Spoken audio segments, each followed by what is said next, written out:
Hi, everyone. Thank you for joining me again for this interview with a real-life heroine.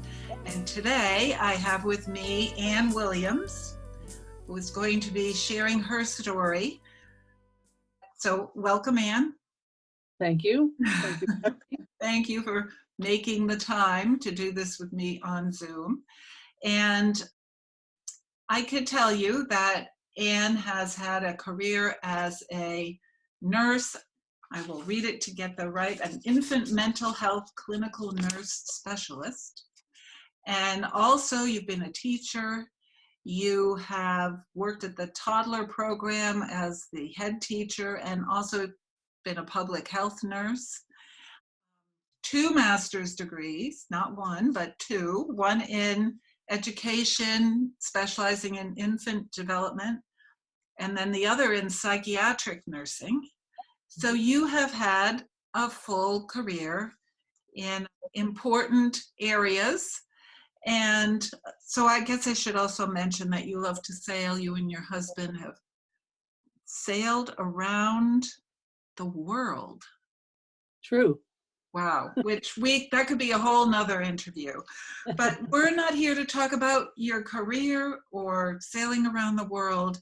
We're here to talk about the pretty spectacular healing story that you have that I had a chance to hear early in the year. And once I heard it at Mid-Coast Women, I thought, oh my gosh, I need to get to know this woman better. This is my kind of story. So we met for lunch and now here we are. So I'm going to ask you to start off, and by just sharing, how did that healing story begin? What were the beginnings of it? Well, the healing story began with the diagnosis of Parkinson's disease, 2010. I really learned that I had Parkinson's disease basically because I was an ice skater. I played hockey with a bunch of women in every Sunday, and a couple of other days a week we would play hockey and ice hockey. And it just turned out at one point 10 years ago that I just couldn't move my left leg outward. I couldn't skate. And so I went to the neurologist, and the neurologist said, he told me he thought I had Parkinson's. And so that was kind of the blow. Beginning. Wow. So beginning. let me just ask, because I think there are people listening to this going, holy mackerel, she was playing on an ice hockey team. And so that's something there. And just what position did you play? I played wing, always played wing. I was always along the side. I could just keep myself safe. I wasn't necessarily in the middle of the ice a lot. I was the oldest on the team at age 50 at the time. And so I played sports during my life, though. I played soccer and field hockey. You were athletic. Yeah, I mean, not the star of the show, but I enjoyed being athletic. Finding a fun way to get exercise is definitely on my list. Yeah. Okay, so take us. So then you develop this problem. You get the diagnosis. That's the blow. But yes, it was a low blow. Not necessarily having the diagnosis of Parkinson's, but because I couldn't do something I love to do, which was play ice hockey with these women. And I think I don't know why, but I never really gave the diagnosis of Parkinson's disease much quarter. I just decided that I'm the same person that I always have been prior to the use of those 2 words. And I just decided not to give it a whole lot of power.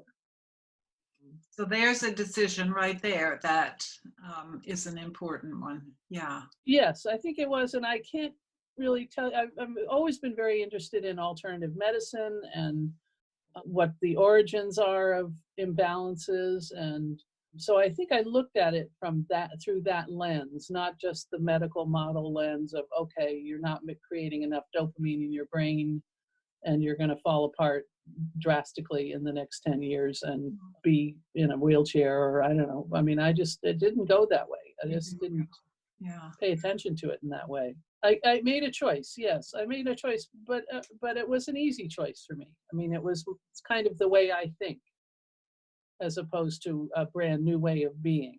Right, right. So then what? You couldn't skate. You still couldn't skate. No, skating was out, and I decided that I mean, I was walking every day and I was reading a lot about dietary things functional medicine kinds of things that I could do to help myself in boosting my immune system, making sure that was creating as much dopamine in my body as I could, avoiding medication, paying attention to symptoms, trying to sort of analyze when is this disease worse? I mean, I'm not shaking now talking to you. I mean, I'll raise my hand when I start shaking, just to give you a sense, because it comes and goes for me. And so I was paying attention to when am I worse and when am I better? Always looking at the juxtaposition of actions and body reactions, and learning more about myself and how stress affects me. Actually, in this time of the coronavirus, because I'm not going out into the world, I'm not interacting with a lot of people, I'm actually better. Interesting. Yeah, just staying away from stress. I wonder, Anne, so, my heroine's journey language, when somebody makes a decision, you made that decision not to go the regular medical route. There are people that are called threshold guardians that try to give you advice and tell you, did your doctor push back and say, oh no, you should take this, do this, or did you kind of have smooth sailing with the people around you? They let you go this course? Well, both. The doctor, I think I did see 3 different doctors for differential diagnosis. All agreed that I had Parkinson's. The 3rd doctor said to me, "Why aren't you taking the medication?" And I said, "Well, because the symptoms inform me about the disease." And he, from the medical point of view, I think it was that you won't have any symptoms if you take the medicine, so you'll feel better. I was afraid, and still am afraid, that the medication has side effects that the more you take, the worse the side effects. So that was my motive. In my family, I'm kind of known as the one who grows the organic food, and take alternative medicine routes and create tinctures and herbal medicines and whatnot. And one of my sister-in-laws said, if anybody can heal themselves from Parkinson's disease, you can. Wow, that's something. That's encouragement. Yeah. It was great. Yeah. And also I have a brother who's a doctor, melanoma doctor, but works a lot with psychiatric and neurological diseases. And he said, I don't think you have Parkinson's. I think you have something else. So that was also, another encouragement that, okay, this might be something a little different. And I think it is. And actually the neurologist that he encouraged me to see in New York City said, I think you have Parkinson's, but you also have something that's kind of, my explanation is my autonomic nervous system, my fight-flight system is very, very sensitive. So that if I am in a fight-flight situation or a high-stress situation, I will shake.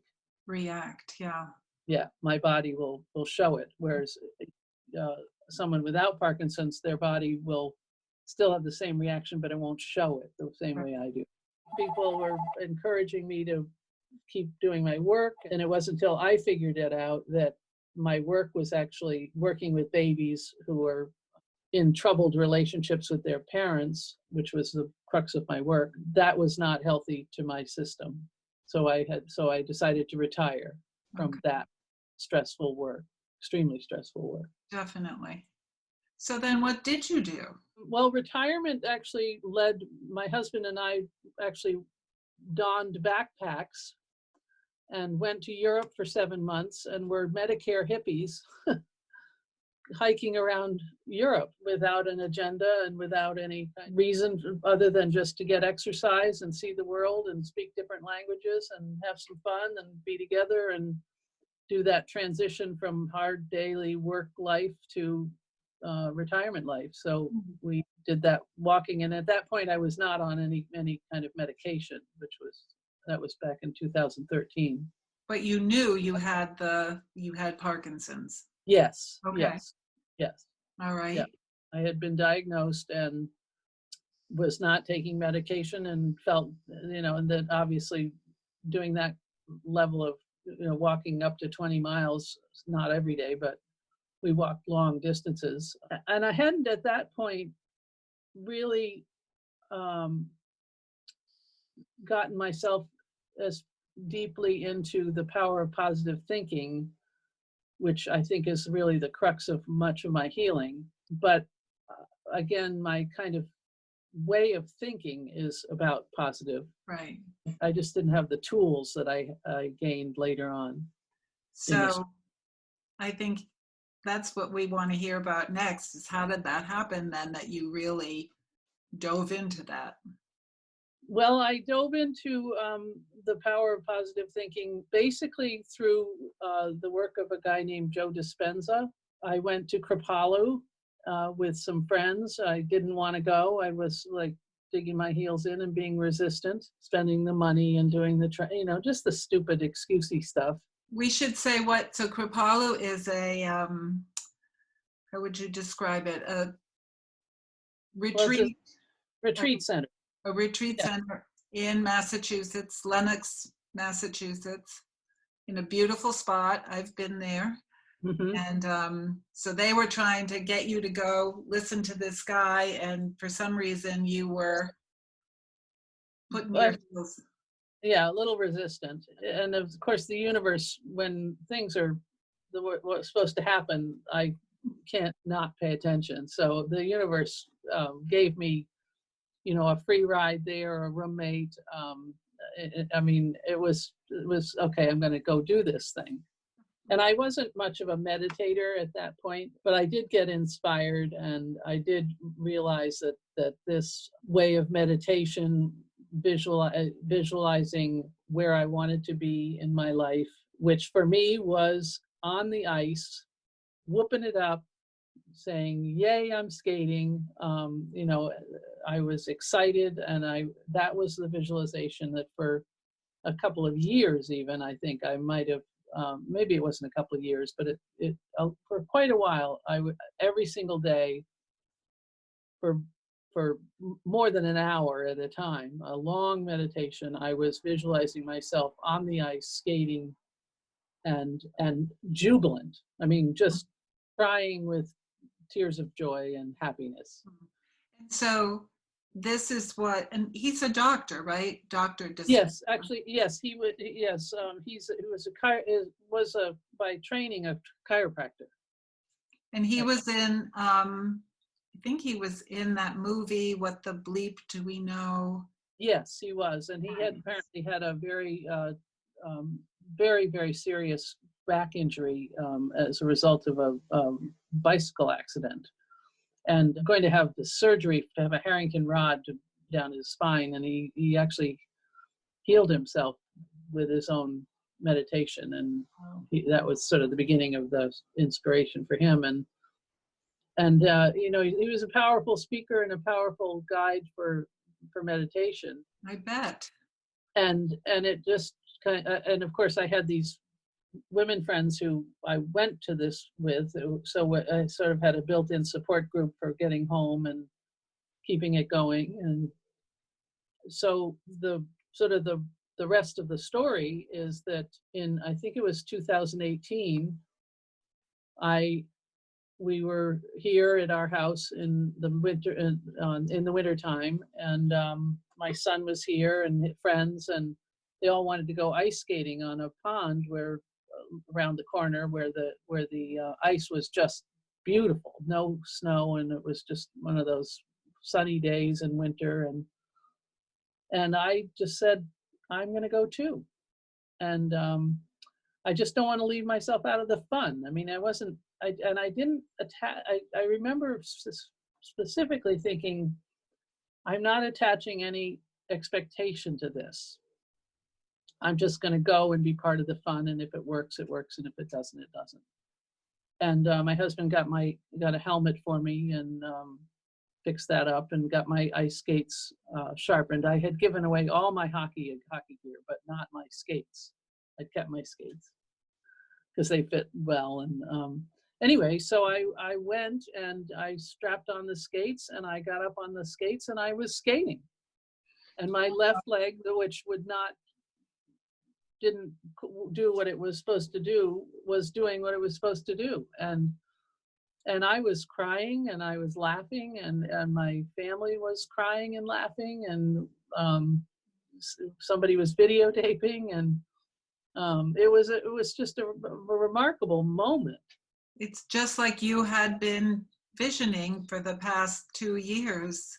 Yeah, doing the meditation. It was a profound moment to actually live that future that I had been envisioning. And I had used many, it wasn't just the meditation, I don't think. I mean, I worked with a homeopath for 4 years. I have had massage, I've done chiropractic, I did acupuncture, dietary stuff. I mean, you name it, I probably tried it.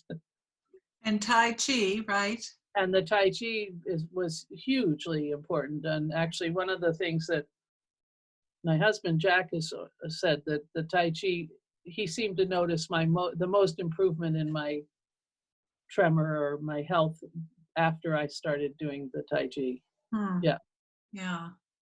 So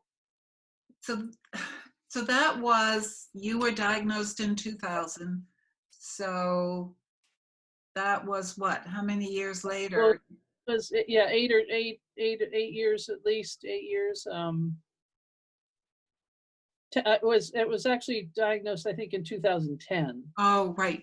Okay. Yeah. Yes. Yeah. And so I started hockey in 2000. Okay. So I played hockey for 10 years, and then right, got it. Okay. Yeah. So in that moment, sitting in your living room with your family, the ice is perfect, the weather is perfect. I mean, there's nothing better than living in Maine and having your own pond nearby that you can go skate on. Right. And you just said, I'm going to do it. You didn't question it. And then interesting that you didn't have any expectations, like whatever happens, happens. I didn't, that was an interesting piece of it, that I didn't, I noticed that I wasn't judging myself, which was unusual. I would have said, yeah, you can't really do this, but. Right. Or your mind would get in, and your mind would say, it would say, what are the chances? No. You're gonna fall. Will you be able, all that. Yeah. Right. So again, this is such a powerful story. And people listening, I mean, we hear about visualize it all the time, right? Right, yeah. But we think, yeah, right, how could that possibly be? And so right. how can that possibly be? I mean, what did Joe tell you? Or what do you say? I mean, how can it be that just visualizing can give you a result like that? Well, it has a lot to do with science that I don't understand, quantum physics, and so I put my trust in his research, and I've read a lot of his books and practiced the practices that he recommends. But I think the part that for me is the most important is that the visualization that I have, or that anybody can have, that's positive and is connected to a positive emotion. um, I'm not creating cortisol and stress hormones when I'm in that place. I think that has a lot to do with it. Mm. I mean, it's hard to watch the news these days and get the same message over and over and over again, and not feel fear and trembling.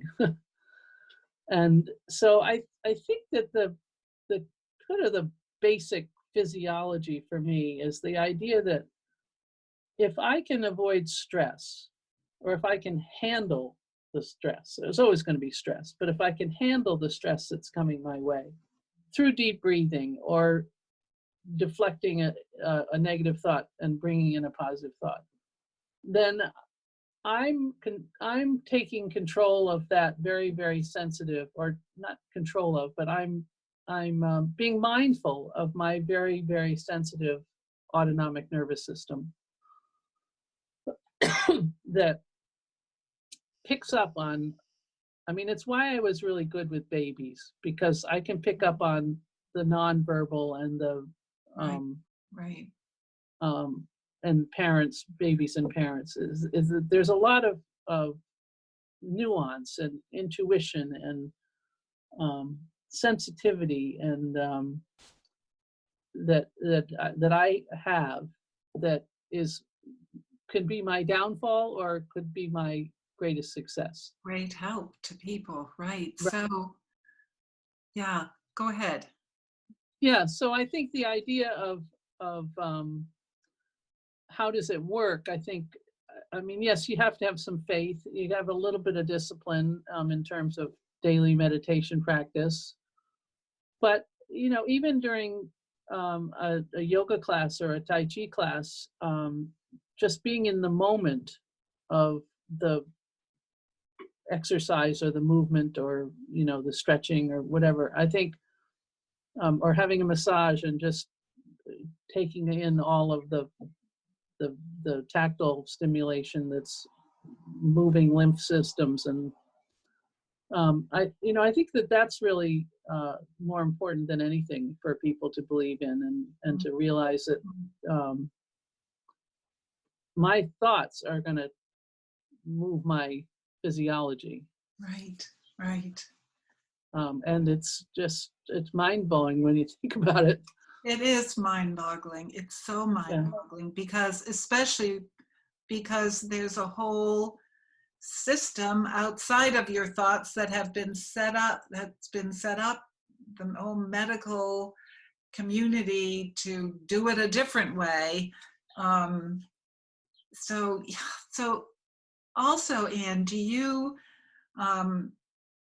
focus on, the phrase focus on the good, and focus, what you focus on is what comes back to you. And so do you pay attention to your thoughts on as much as you can on a daily basis to try to keep them positive and not judgmental?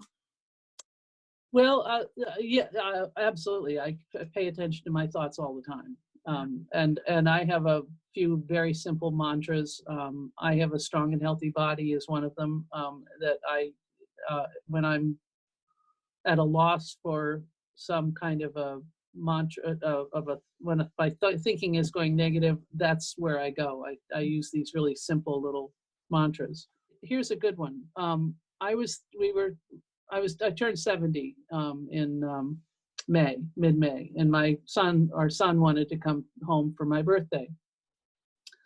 And he and his girlfriend are in Boston, and of course with COVID was a little scary. And so I was perseverating about how fearful I was around them coming here and being with us in the house, and could we distance, and all that. And I was shaking. I mean, and I'm making my arm shake. Yeah. Yep, you're not shaking now. But I was shaking. I mean, I was creating a real problem for myself. And so I decided, I said, wait a minute, this is all negative thought. I'm pulling in all this negative energy. We're all going to get COVID just because I'm thinking about it. I'm going to manifest that, which is also one thing I do have to be careful about, is that sometimes I get what I ask for. Mm. I get what I think. So I turned my thinking around and I said, they're going to come. It's going to be fun. We're going to laugh. We're going to eat great food. We're going to be relaxed. We're going to be happy. And my entire physiology changed. Wow. And I said, okay, I mean, if this isn't, I mean, if I have to be stressed, and then I will get sick, Yeah. COVID or not, but it was just so powerful. Yeah. To realize what I was doing to myself based on, yes, good medical science. Yes, we were careful. Yes, we were mindful of where we were, how distant we were from each other, and how we handled food, and of course, but we weren't stupid about it. But the thinking process was completely different, created a completely different physiology for me. And those lessons are so incredibly powerful. Yeah, it's such a testimony as to what can be done, and realizing that thought is what's out there creating, and that you have the power to decide, okay, am I gonna keep going with these thoughts, or am I gonna change it and go with these thoughts? And you can change your life, your health, everything. Right. Yes, everything. And so what's so great, again, there's so many books written about this and people talking about it, but to have your living example is just really amazing. Well, And thank you. I appreciate that. And I am incredibly grateful and thankful, for just this knowledge, or just right, where I find myself. Yeah. right. So of course, did you get back with Joe Dispenza and tell him what happened? No, I didn't. I never did get back to him. He does a lot of testimonials with people, but no, I didn't. I didn't feel it. I don't know. I didn't feel that was. I had that kind of rapport with him, I guess. Hmm. But He would want to know. I bet he would want to know. Yeah, I'm sure. Yeah. Yeah, I did. I guess that comparing myself to the testimonials of other, mine seemed less Oh, less spectacular than no, somebody of course. wasn't walking and now is walking or whatever. But Oh, right. that old recording. Right. Oh, the old thou shalt not compare is what we have to Yeah. try to remember. But it's hard to do. I know, I go there too. Yeah. Well, I know you've said to me when we talked about doing this, you said, I'm happy to share my story because I want everybody to know this and what's possible. And so I'm wondering, people listening to this, they might ask you what book to go. I mean, is there a Joe Dispenza book that you would recommend if they want to learn more about it? I mean, yeah, I think anything that he's written has been really helpful. Okay. I mean, each book he writes, he has a new way of presenting the information. I think seeing him in person was very powerful. Yeah, that would be ideal. So I can look that up and we can include that as part at the end of this so people can see some of his books. So we'll do that. Yeah, and then I think also just I had this notion early on that, and I think for somebody who's newly diagnosed with Parkinson's or any kind of movement disorder, is keeping your physiology intact. So I used chiropractic to keep my muscles and bones in alignment. I used acupuncture for my meridians. I used Shin Jitsu for meridians. yoga for flexibility. I think just really, I mean, people say exercise is important, but I think which of course it is very important, but paying attention to the physiology that these kind of imbalances can, make your muscles tighter or your Right. body less flexible, or chi gets stuck, or however, whatever modality you want to think about. I think that's yes, meditation has been key, and positive thinking's been key, but I think that the base Physical. physical is very important as well. So it's a mindset as well as a physical. Yeah, And well, and it's a lot of work. yeah. It's not easy. I mean, people say getting old is not for sissies, but if you have a overlying imbalance, then you got to work even harder. Mm. And I'm not very disciplined. I mean, it's easy to stray. Right. And to not judge yourself and saying, okay, I'm making myself worse right now. Just, I have a strong and healthy body. Yeah. Right. I mean, redirect your thoughts. Over and over and over. Right. Yeah. Well, I think I'd like to ask you one final question. So tell me how the ice was this winter. Well, it was great. It was really great to get back on the ice and to skate with the women. I think I probably won't skate next winter. I think that there's a developmentally appropriate time for a gal like me to get off the ice. But just to be with the women, to be with the camaraderie, to be out there just flying and floating. I mean, I'm sure it's kind of like for people who go to outer space and get to float around in zero gravity and then have to come back to Earth and feel how heavy they are. Right.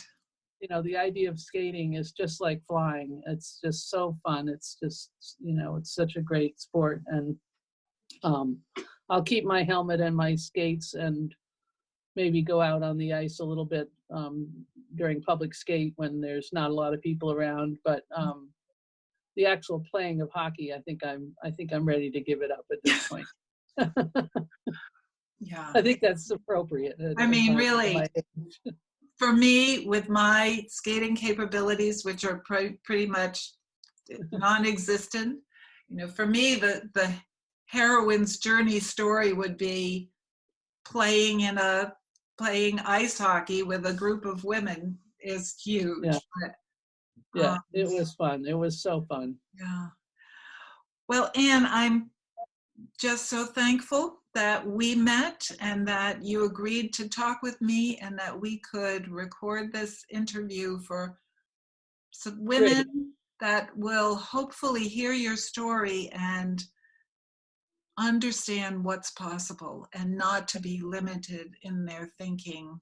Yeah, and to make that leap and trust themselves and believe in themselves and achieve what they want to achieve, that we can do it. We can do it. It can be done. That's right. Yeah. There is a power there that we all have that's available. Right. Yeah. No, thank you so much for inviting me to have this conversation. It's been fun to revisit the story. Wonderful. And I didn't stress you out and make you shake. No, you didn't stress me out. Good. Actually, you know how it goes. I didn't stress myself out. Okay, there you go. So again, thank you. And I look forward to an opportunity to meet up with you in person again. I look forward to that as well. Thanks so much, Susanna.